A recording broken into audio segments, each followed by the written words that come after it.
Okay, Cool, guys. cool. So this is my first mock call. This my good friend here, Ian. He introduced me to this Discord server, and I'll have the link in the description for any of those that are interested. And it's essentially, if you guys heard of appointment setting or closer, a person that sells someone an expensive product or service, essentially that's what's happening. In a mock call, is like a practice run. It's like a mock trial, if you guys know of that. And essentially, this is my very first time. So me and Ian are gonna both take turns being a closer and was it the Uh, prospect? yeah, prospect. Yeah. So I've never done anything like this, but we're gonna see what I can do. All right. So just a Yeah. brief description. Ian, you remember at a strat that one trampoline park? Yeah, stratosphere. Yeah. You know how they had the rock climbing thing? Mm-hmm. Okay. So I'm gonna essentially sell you the equipment. It's around 1600 ish, right? And the point is not to sell the product, but to sell the person and to make sure that the person's values align with what you're trying to do. Okay, So, cool. Ian. So I'm gonna tell you a little story, true story. Um, well, just so Oh, okay. do you want to start the role play or Yeah, yeah. I'll be prospect first? Oh yeah, you go first. Okay. No, no, no. I'm saying I'll be the prospect first, so you can try to sell me first if you would like. Okay. Yeah. All right. You ready to start? Yeah. I bet we start like just like so we know, just so we can like kind of stimulate it. We kind of go like ring, ring, ring, and then I answer the phone. And be like, Okay. this Matt. All right. All right. So ring, ring, ring. Hello. Hi. Is this Ian I'm speaking to? Yeah, who's this? Hi, Ian. My name's Matt. First time closer. Now you probably shouldn't tell someone that you're a first time closer because that kind of lets them know you're not really experiencing this. But at other times, I'm gonna assume like, what would you do if it was your first time being a closer? Like, what would you say? Shit. I wouldn't really mention anything about it, to be honest. I would just be like, I would start the call off with introductions, just hello, hey. Shit, I can go first if you want me to go, Yeah, just yeah. so you get. Let's do this so I can have it. Yeah. Yeah, all right, bet. All right, so I'm gonna be selling you on because I don't really have like anything to really sell you, so because I'm not working on anything right now Yeah. currently. Besides, I know I did some outreach and stuff, so I'm waiting back to hear from them. But I'm gonna just sell you on the group that we're in. Okay. But Yeah. we're gonna role play like it's a high ticket item. So let's say the group is actually like say like $2,000 instead Yeah. of the 40 that it actually is. Mm-hmm. Okay. All right. Ring, ring, ring. Hello. Hey, how are you doing today? Hi. To who am I speaking to? Are you speaking to Ian? Hi, Ian. How are you? I'm pretty good. Thanks for asking, man. How are you? I'm great. How can I help you today? Uh, well, where are you calling in from, Matt? I'm over in California. Okay, cool. Well, you were interested on hopping on this call. Can I ask you why you were interested? Uh, The reason I wanted to hop on this call is because I would like to see the values that your company portrays and how it can benefit for us as the company. Okay, cool. So Matt, the purpose of this call is for me to get an idea of what you're dealing with and see if we can help you in any way. Um, if we're 100% certain we can help you, awesome. We'll see if we can get you on board. And if not, I'll do my best to point you in the right direction. Now, this right here, what Ian was saying, I reviewed the information for what a closer does. That is the exact script. Like, think of the Wolf of Wall Street. That is the script that they're gonna teach you. Yeah. All right, so let's continue. All right. So you know, how long have you been really interested into like high ticket closing and just sales in general? I think I pretty much grew up on the technology, and as we both know, technology just keeps advancing with the newest product, trying to make life simpler. And of course, with everything has to be up to speed. We just want things faster and efficient. So, Okay, cool. And like what's kind of your goals with like as far as like high ticket closing and getting into closing? What are your goals? Like what are you trying to achieve and do with it? Like maybe like on an like basis, how much you're trying to make, you know? Now this is the part where, because I don't technically understand like what the question is there is there a way you can restate that question so I can understand? Okay, cool, cool. So what are you trying to do? Like if since you're interested in this kind of this group that we have, what's your goals with it? Like what are you trying to do with it? Are you trying to become a high ticket closer? You know, are you just trying to be an appointment setter? Or like how much are you trying to make monthly off this thing and how fast?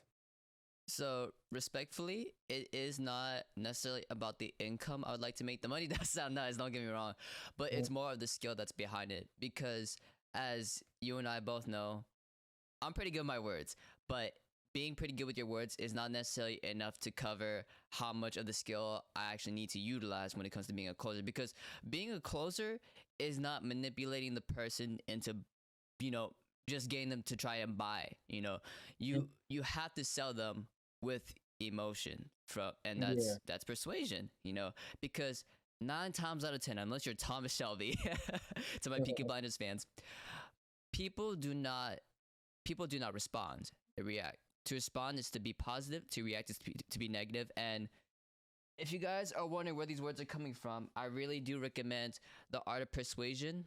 It's blurred because of my background, but heavily recommend this book because it teaches you how to talk to people in a way that regards their needs, and that's persuasion.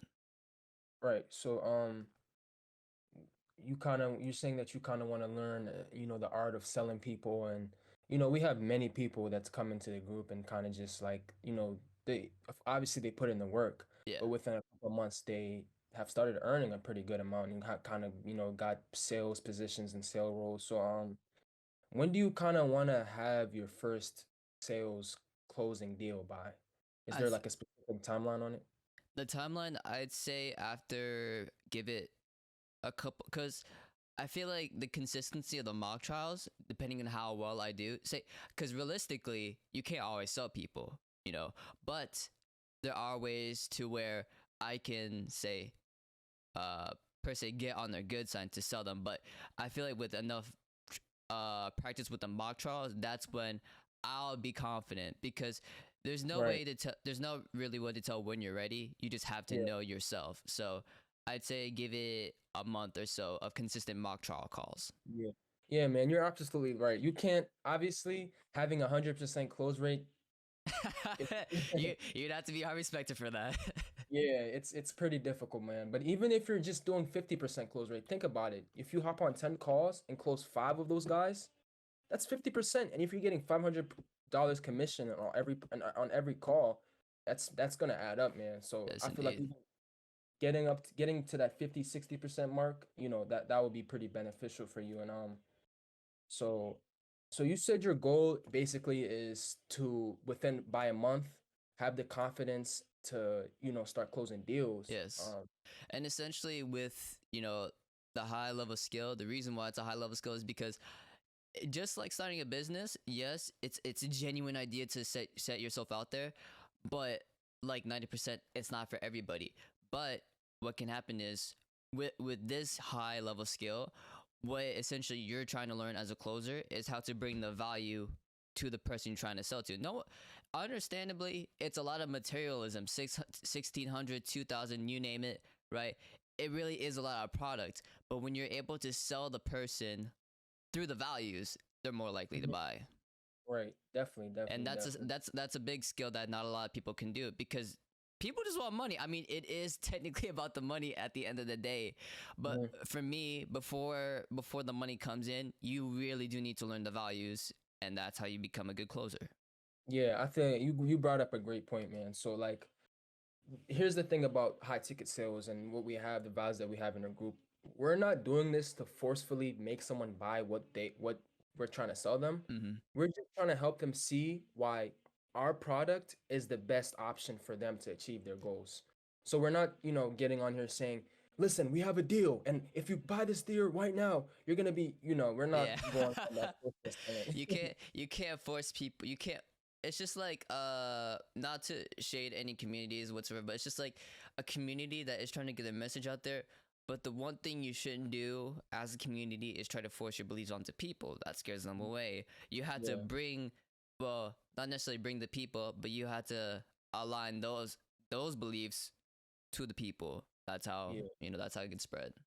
yeah. You can't force it down the throat at all. So I mean, hey man, so like pretty much from what you told me, uh, a guy trying to just get into the sales field and within a month time have some practice, get those repetition in, those mock calls in. Yeah. Um, totally understand where you're at, and we've helped people in your similar situation. So I think this could be a pretty good, group for you to join. Hmm. Before we move forward, can I ask you on a scale from like 1 to 5, like how interested are you in, A in, five. And I'd like to mention this.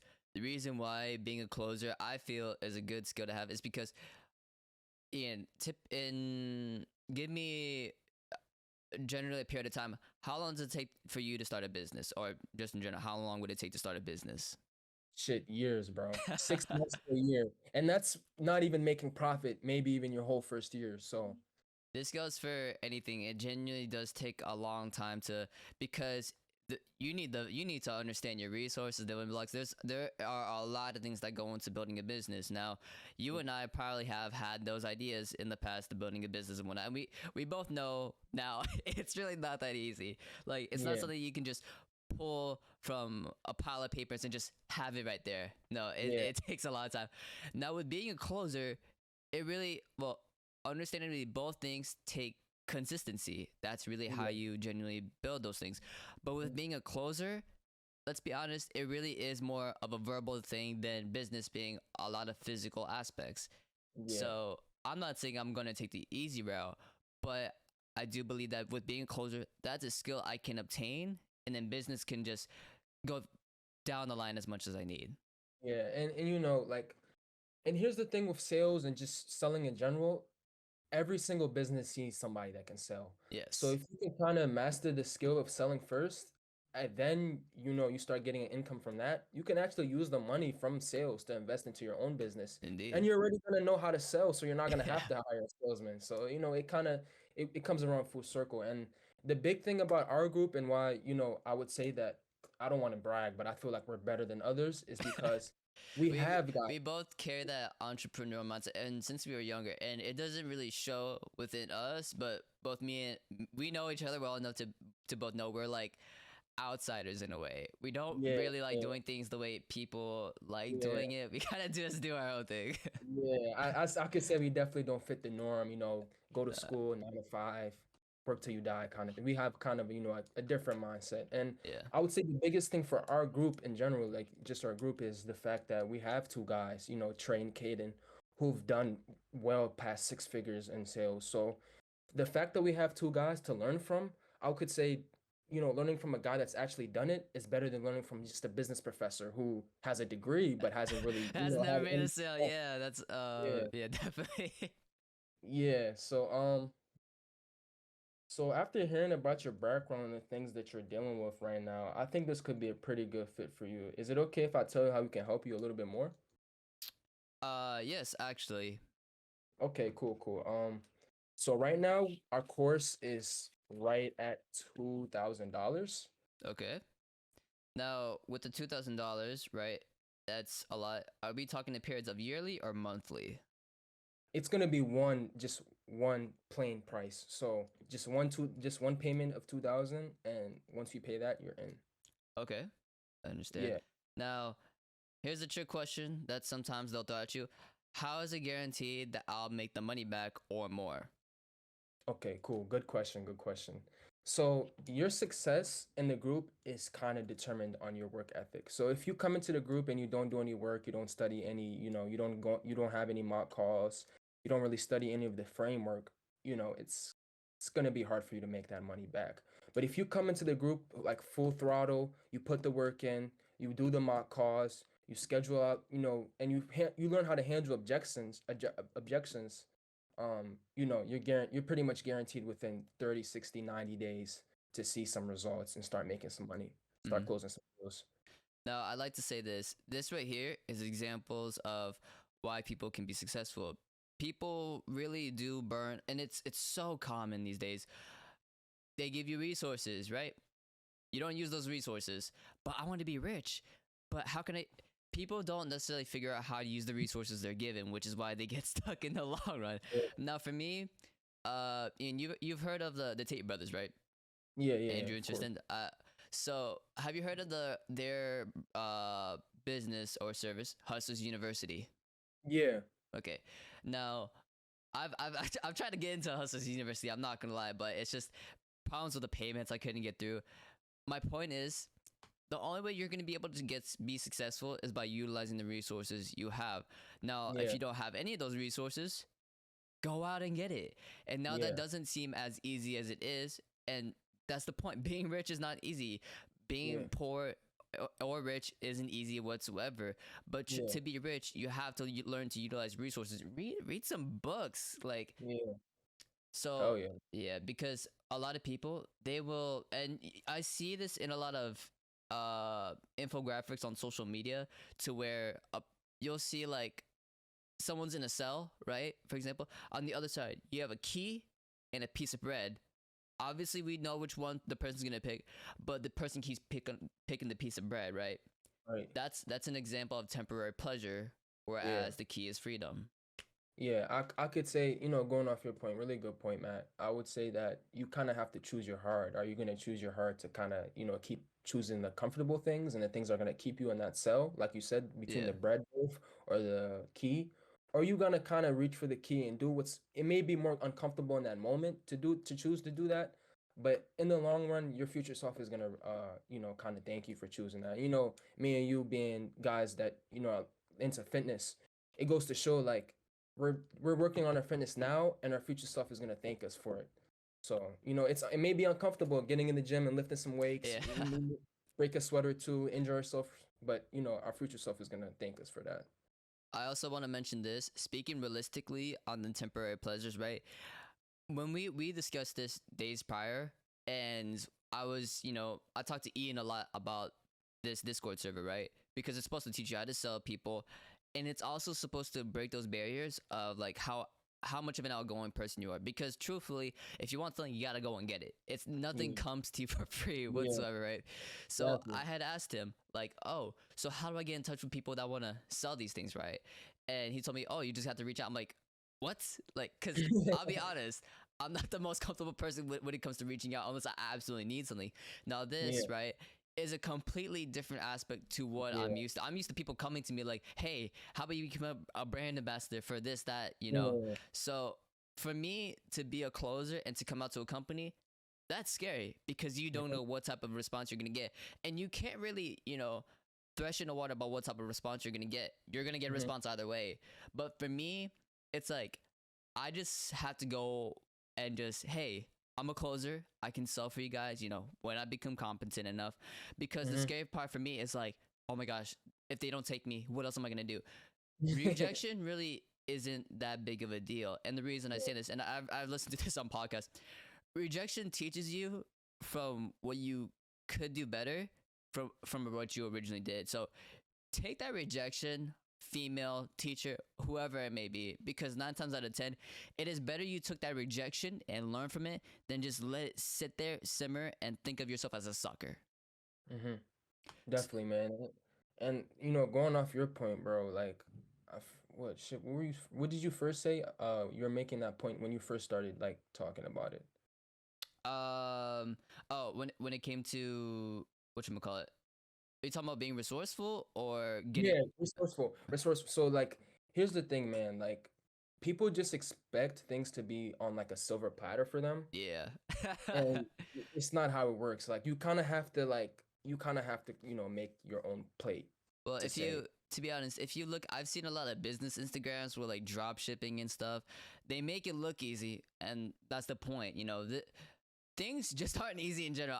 I've thought about shipping, and I was watching a YouTube video on it, and they told you they gave you this to do list of 20 things. I'm like, wait, I have to do all these things. Like the point of it isn't to, like, obviously they make it look easy because they're supposed to reel you in. I'm not saying that things are supposed to be as hard as, but things really aren't going to come that easy.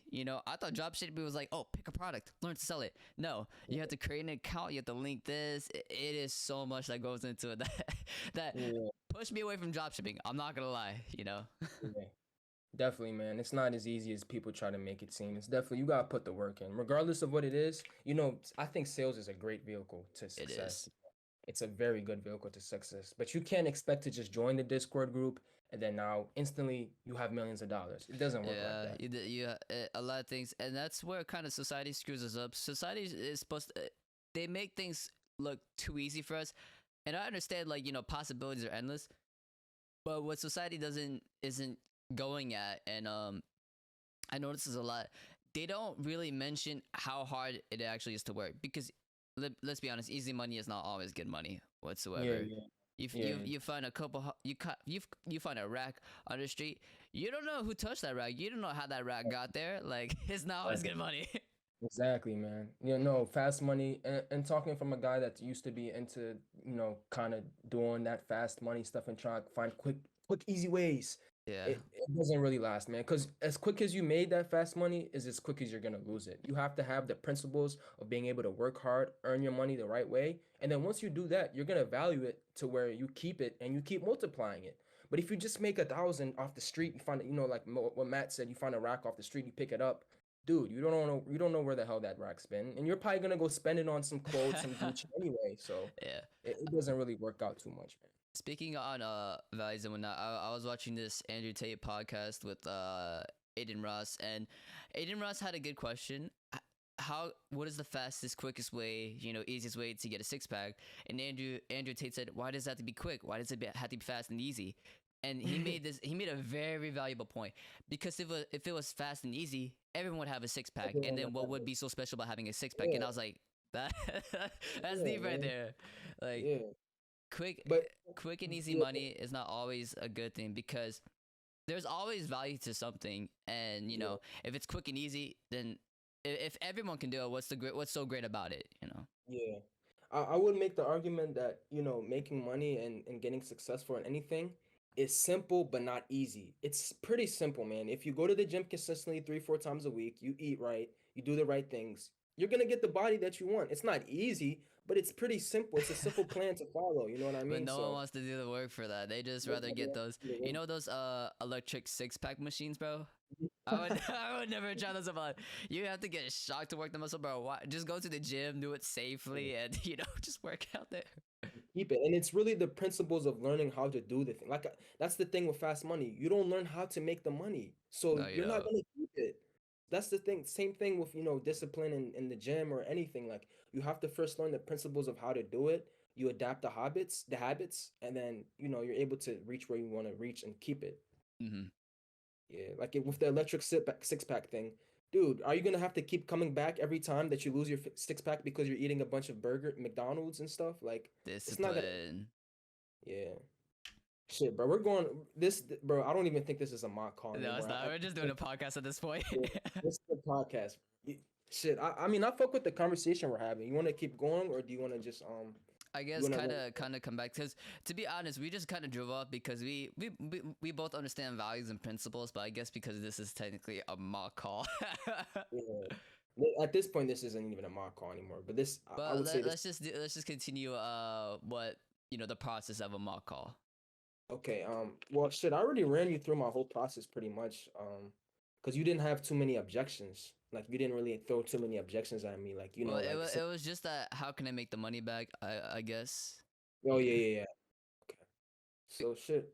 I could my shit's pretty much done. If you want to run yours by me, I'll give you a little bit of a Okay. harder time. Yours So was let me you kind of just. made it easy for me, man. I'm not gonna lie. I'm just looking back at my resources. Okay. I do So have like a script here, kind of. So that I just have a web page open on another tab. All right. So, Ian, not necessarily the most professional mock call, but it's something I want to try. So I'm going to sell you, right, that the rock climbing equipment, right, for kids, that you find at a trampoline park or whatever event, right? So Have you heard of a man named Aaron Ralston? No, no, no. I Okay. haven't. Have you ever seen the movie 127 Hours? I haven't. Okay. So Aaron Ralston, right? He's an avid rock climber. He climbed the Utah Canyon, and but 127 hours, for those you don't know, it's a true story, and let me tell you why. All right. Are you an adventure seeking individual?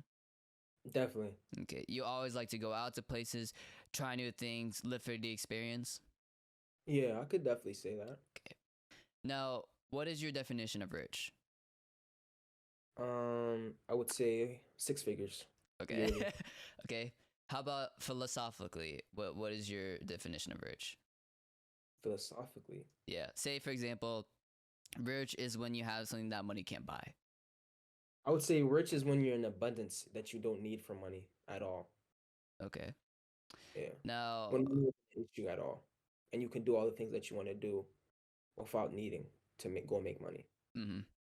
Yeah. Now, Aaron Ralston, he's a public speaker now and a father, from what I heard. I believe his definition of rich is seeking out those experiences that not a lot of people can seek out for themselves. And obviously, rock climbing, it's to me an extreme sport, right? Because you're up on high elevation, low to no. I don't even know if he used rope. To be honest, if he were to fall, that's the end of it, right? Yeah. But he was hiking in the Utah Canyon. I don't remember how old he was, but he was seeking that adventure, and it's just like that adrenaline rush, that you would get from those adventures, the experiences you live for, right? Because when you're an adrenaline junkie, to be honest, there's never a thing called enough, no matter what, right? So he was hiking the canyon, and at some point, I think a boulder came down on him, and he was in between like a ravine, right? Yeah. And the boulder kept his arm, right next to a rock, and this boulder is tons of pounds, right? How much Okay. can you lift? Wait, is there a movie based on this? Yeah. What is it called? 127 hours. Okay, okay. Sorry, just asking because I feel like I've heard of this movie before. Yeah. Oh, 127 hours and it's the shit, bro. And it's James Franco? Yeah, bro. Yeah. Anyways, so he was seeking adventure, right? Until at some point he got his arm cut in a rock, and let's just say not even the well, not necessarily the Hulk, but not a lot of people can lift, those tons of pounds, right? He got stuck there, and I don't think he had a cell phone with him, right, to call for help. So he was stuck there for 127 hours. Now think of how many days, no food, no water, right? His arm is in there. He got caught in a jam. Now, can you tell me about a point in your life where life just got too difficult for you to where you were stuck? I could definitely say like life after high school. When I first got out of high school, I kind of didn't know what direction I wanted to go, and I kind of got pushed into college. So I got pushed into college, and I didn't really do the work, man, because I wasn't, you know, really committed to it, and I kind of just got forced into going straight into college where I could have took some time off to decide and probably figure out something like sales, which I would have been more likely to have chosen. But that I feel like that time of just being in somewhere that I didn't want to be, I was between a rock and a hard place. Way to go with the story. Um, Yeah. do you do you know what Aaron had to do to get himself out the rock?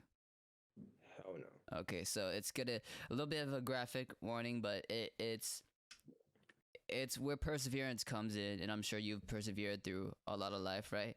What Hmm. Aaron had to do, right? He had to make a tourniquet, right? And a tourniquet is essentially a piece of string, whatever, wire. He had to wrap it around his bicep, right?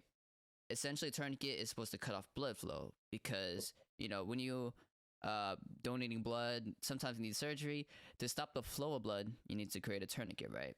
Created a Hmm. tourniquet, blood. Now, in his arsenal, he had a backpack, water bottle, and a Swiss Army knife. Water bottle to keep hydrated, backpack for all the equipment. You would not believe what he used for the Swiss Army knife. What?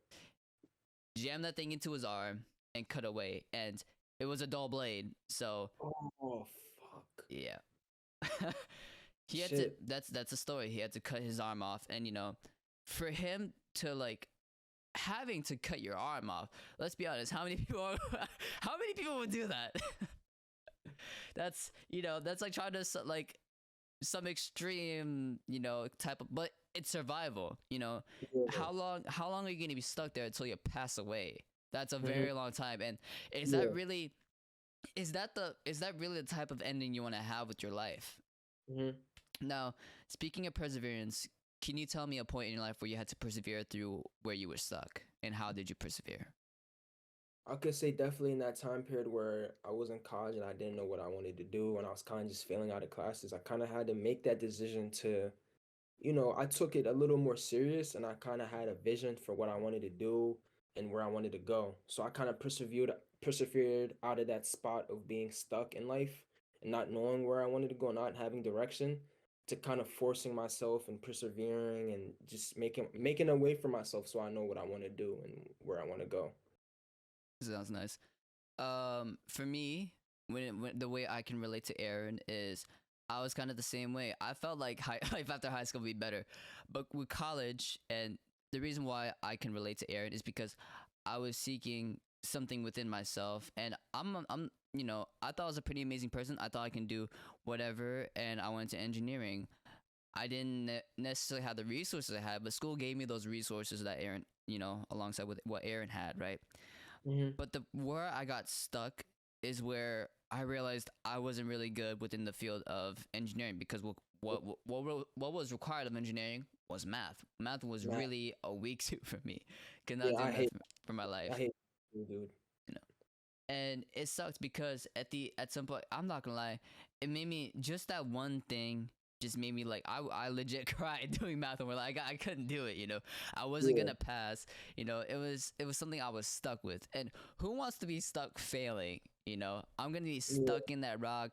Me having to do math, that's me trying to put the tourniquet on me, and me having to fail, that's sticking a knife in my arm. Hmm. That all that together sucks, right?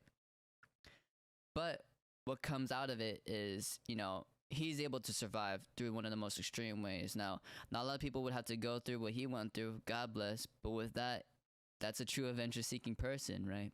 And the reason why I correlate the story is because for the kids that want to rock climb, they're seeking adventure up there, man. They're seeking their safety, And for Aaron to learn his lesson about, okay, maybe I should bring a sharper knife and try not to get stuck in those weird places, right?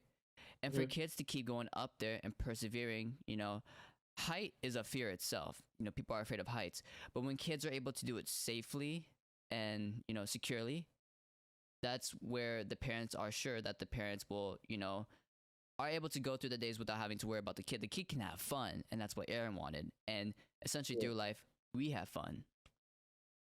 So do you think that the rock climbing equipment or what it provides can align to your values of persevering and seeking adventure? Yeah, I definitely think it could, Sold. man. And that is the art of persuasion. Yeah, I mean, I'm gonna be real, dude. I mean, this was a great talk, bro, and I kind of got a lot out of this shit too. But I wouldn't call this a traditional mock call, because a mock call is supposed to be just, we can't break character. Like the whole role play has to just be like pretending to be a Yeah. prospect, and pretending to be a closer. So I didn't, well, to be honest, I didn't really know how. I yeah. read the mock call structure, but I didn't follow through with it whatsoever, because this is my first one. I really don't know what I'm doing, to be honest. No, But but this was, bro, this was a great. Honestly, I would say this is more of a podcast, but I fuck with this though. I could see myself doing this more, man. and we've learned a lot of lessons. It's good to share knowledge to the world, and I mean, if maybe every Thursday, if we're both not busy, around 10:30 ish, whenever we're both done class, we can do this.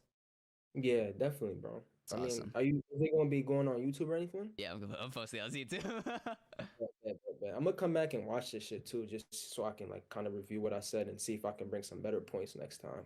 But fuck, we actually do got to do a real mock call at some point, bro, We because do. it doesn't have to be right now. Nah, Yeah, definitely not. But yeah, this isn't a mock call. I'm not gonna lie. no. But the reason why I kind of want to do this, I've actually been preparing for this day, and it's to show throughout reading the art of persuasion and through YouTube, you saw I was able to persuade you to Yeah, the service, right? yeah. And You definitely in did further me. videos, I'll probably break down how I did it. It's probably obvious, but it's I just want to break it down at some point. Yeah. Yeah, I mean, you definitely persuaded me. Like that story relating it back to my struggles, it kind of got into my head to where like I Yeah. was like, oh shit, like I need to do a lot of timing. Yeah. Yeah. That was essentially to show like kind of what I can do, you know. And I'm not gonna lie, persuasion is nice, but it's not gonna work on everybody, you know. Just some here and there, probably gonna have to modify. But that's like kind of my summary of what I can do within a mock call. Hmm. Yeah. Cool. All right, man. I could say definitely next time we can definitely hop on this next Thursday and probably run this back. But Yeah. let's And do do it like a mock. properly. No, no, no. We can do the podcast type thing. Like I fuck with it, bro. But I say let's also make sure that we schedule like a real mock call Yeah. maybe later this week. All right. Cool. Yeah. All right. So if that is it, thank you guys for watching. Hopefully you guys enjoyed this video. If once this goes on YouTube, this is Ian, you guys, longtime friend of mine. He introduced me to the server Remote Closer Mastery, and yeah, essentially, it's not like Hustlers University. Kind of is because they give you the resources, but this is people teaching you how to be a closer. Now there is a fee that comes with this membership. Both Ian and I paid it. We can afford Yeah. it, and 9 times out of 10, we can make the money out of what we paid. So it's really not that big a deal. 10 times the money that I'm paying, I'm gonna make back.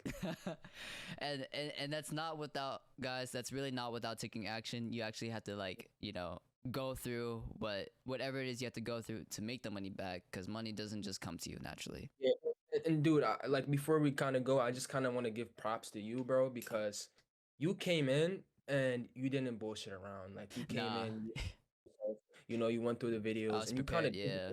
Prepared. you Oh, did the dude. Literally yesterday at work, I was thinking of the story, you know, the story I was telling you, reiterating it in my head, trying to see how it works, and I'm surprised. I'm glad it worked.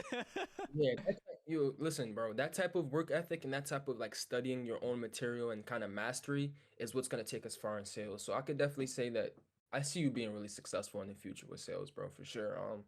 And I can say just props to you for actually taking action because, bro, I've told so many of my friends about this shit. They'd be like, "Yeah, dude, like I'm ready," That's and then a they don't take any action. So it's like you actually took action, and you've been asking me questions about shit too. So I see that yeah. you You gotta just go get it, because you will never get anywhere in life without getting something. yeah. All right. So I'm finna hop off the Discord. Good call. We'll schedule for another time to do the actual mock-up call, and we'll schedule for a time to do the podcast. All right, bet. All right. You have a good day, brother. Thank You you. too, bro. Mm-hmm.